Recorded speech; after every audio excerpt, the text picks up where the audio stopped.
Gentlemen, alam mo, sa isang impeachment process, malaking factor yung public support, di ba? Or demand for accountability.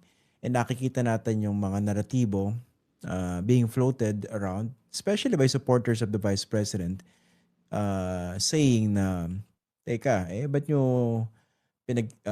pinagtutuunan ng pansin yung Vice Presidente? Magkano lang ba yung confidential funds na yan? Magkano lang ba yung di umano, hindi ma-account na PONDEPED nung siya yung tagapamuno nun? Kumpara doon sa bilyong-bilyong pisong ninakaw, quote-unquote, di umano ng mga congressmen. So how would you respond to that kind of response, which might also be valid, although technically fallacious? Okay, Kiko. Ako Christian, parang I can understand why people would feel that way po, no? Pero yung sa akin, kung natuloy na maayos yung impeachment last year, kung nag-forthwith yung Senado, kung if we had followed the process by the letter of the law that was established before, tapos na tong usapan whether ma-acquit o ma-convict si VP Sara sa Senate Impeachment Court. This would have been done before the SONA of the president, and then the flood control scam would have happened, and we would all be focused in the same direction, no? Pero hindi, dahil nga, again, dahil hindi resolved yung question, dahil sinabi ng Korte Suprema na hindi pa inaabsuelto si VP Sara, nagkamali lang sa procedure. And part of the blame here, definitely may questions about the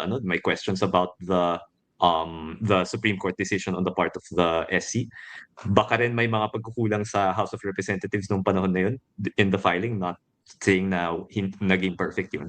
Pero because of all of that, we're still stuck with this question na, again, gusto na rin natin mag-move on, and we'd also want to focus on the flood control case. Pero ang labo naman, at least for those of us who endorsed it, no? Parang ang hirap naman kung sasabihin namin bigla na, hindi, we suddenly don't care about this 612.5 million anymore kasi may flood control scam na yun. Parang, I don't know how other people would feel, pero para sa akin, hypocrisy din yun, di ba?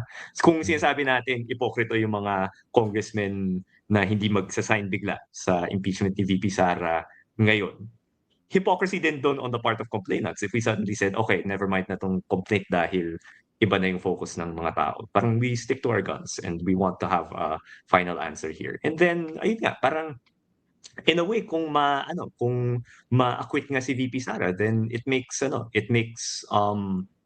parang it makes it easier, it makes it clearer, no, kung ang focus then becomes impeaching the president, parang that question becomes unburdened by the issue of, well, baka corrupt din yung vice president kung ma-acquit siya, and then okay, fine, that goes away, di ba? But because the question continues to be burdened, napaka-komplikado na yung question na impeach ba president first, impeach na vice president, or anything. So ako, it stands to reason. The simpler question, I think, is let's decide on VP Sara first, and then we can have this one sa president. Kaso, ang reality, sabay yan, no? Magkaabot siya, mag-overlap, di ba? Yeah, that being So, said. kung Nino, what do you think of the chances, no? Kasi kanina, ang finding ng Justice Committee, sufficient informed. Okay? Bukas, the committee will determine whether the impeachment complaints against the president are sufficient in substance. Pero ako lang to, no? And I think many of our fellow Filipinos are also sharing this observation. Baka naman eventually papatayin din yung impeachment complaints against the president. Pero ayaw lang i-railroad kasi pangit tingnan naman. Tapos yung isa gagalaw, hindi ba? Ikaw, anong pakiramdam niyo dyan sa Kongreso, sa Makabayan? Yung isang katabi kong kongresista, sabi kanina dun sa proceeding, parang scripted yata ito kasi si Chair, natawag na yung member, pa nagtataas ng kamay. Ano ba, no? Natawag na? Parang tinatawag na kahit nagtataas ng kamay. Kahit hindi pa nagtataas ng kamay. So kaya parang scripted daw. What do you mean? Parang may sinusunod na script yung proseso, no? I mean, that was said in jest, pero well, we've seen this before. Yung mga impeachment ng presidente na kontrolado or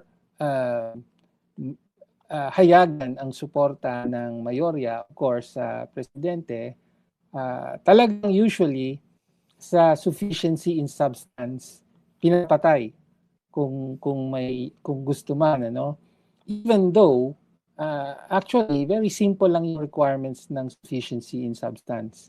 Dapat merong malinaw yung batayan, in this case betrayal of public, tapos mga acts that comprise that betrayal of public trust. Dapat sapat na yon. Pero bakit usually pinapatay dito? Kasi ang susunod na ay hearing proper.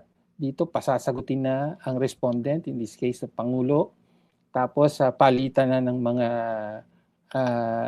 mga sagot at pag-submit ng ebidensya. So maaaring ayaw na ang tumuloy doon dahil dito na yung actual substantial discussion ng mga issues. So hopefully hindi ganoon ang mangyari, pero kung pagbabatayan lang natin yung mga previous impeachment ng mga presidente na may malakas pa ring suporta ang mayorya, ganon ang pattern. Pero inisip ko, no, parang saklap naman ito, no? Yung unit team ng 2022. Talagang bilis nagka-leche-leche eh. Yung collapse ng unit team na basically wala naman talagang plataforma pinag-usapan other than unity. Ang bilis nag-collapse. And then they're facing impeachment complaints, both of them. So basically, anong impact nito sa ating bansa? Impact nito sa ordinary Pilipino. Okay? At saka doon sa hinaharap natin, especially before you know it, 2028 na, and may mga nagsasabi, especially mga supporters ng Vice President, talunin nyo na lang yung Vice President sa 2028, dinudurog nyo eh. Di ba may ganun narrative, yung para bang paawa? How would you even address that, di ba? Yung binanggit ko, basically, I'm thinking out loud, and I know it's a bit multi-layered. So let's start with Kiko and then kay Kong Tonchi. Yeah, siguro yung first reaction ko, Christian, parang ewan ko, since poli sci nga po tinuturo ko po, parang naalala ko yung kay St. Augustine, di ba? Parang a city is a people united by the same love. Pero kung ang pagmamahal na nag-unite sa iyo ay pagmamahal sa sarili, magwawatak-watak din kayo, di ba? So I think the dissolution here, parang in retrospect very predictable, although hindi ko naman masasabi na na-predict ko talaga na by this point it would be this bad, no? Pero yun po, kung ano yung ibig sabihin nun sa kalagayan ng ating bansa, talagang hindi maganda, no? I don't think kaya nga may questions on ano mangyayari, sino yung mauna in terms of impeachment. I doubt our framers of the Constitution imagined yung isang sitwasyon na gantong karami yung at the same time yung impeachable officials, and yet here we are, no? So I think that speaks, I think that passes judgment on the entire Uniteam slate, no, yung entire project na yun yung 2022. And I think equally culpable dyan si President Marcos at si VP Sara Duterte. Pero ano po, in terms of like should we talunin yun na lang sa 2028? 2028 Ako, daw. I think I definitely think na dapat hiwalay yung preparations for the election versus yung preparations for yung conduct ng impeachment, no?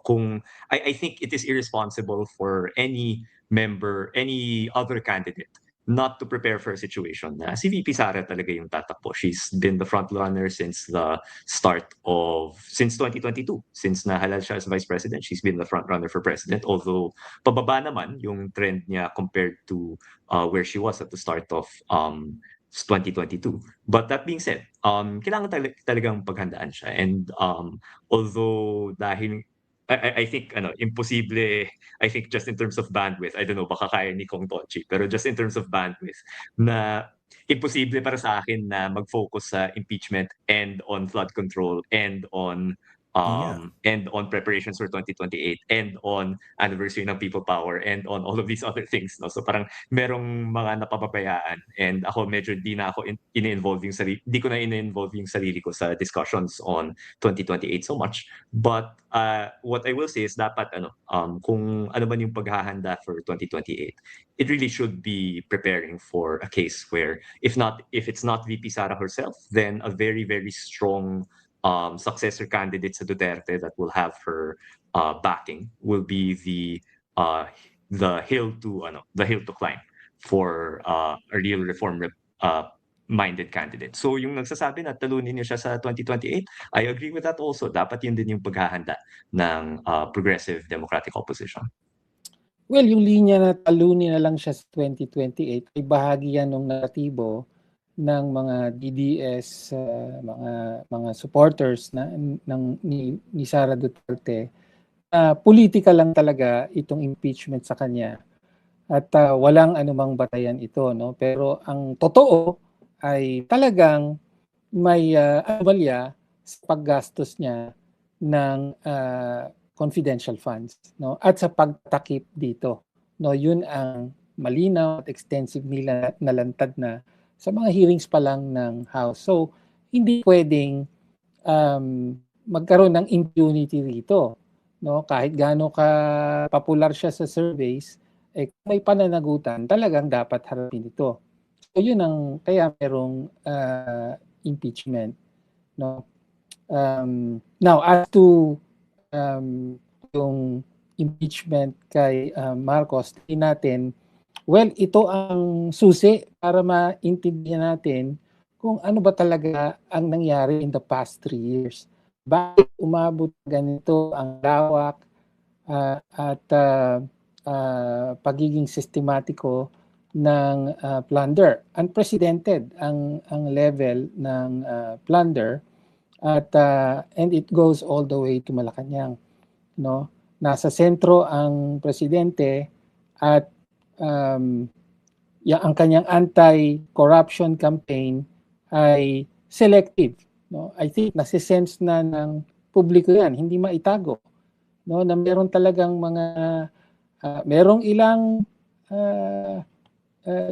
kinakasuhan at merong nakulong, pero alam ng publiko na yung mga pinakamalapit sa presidente ay pinoprotektahan. At ang presidente mismo. So kailangang parehong pagtuunan yan habang naghahanda ang mga progressive forces para sa election 2028.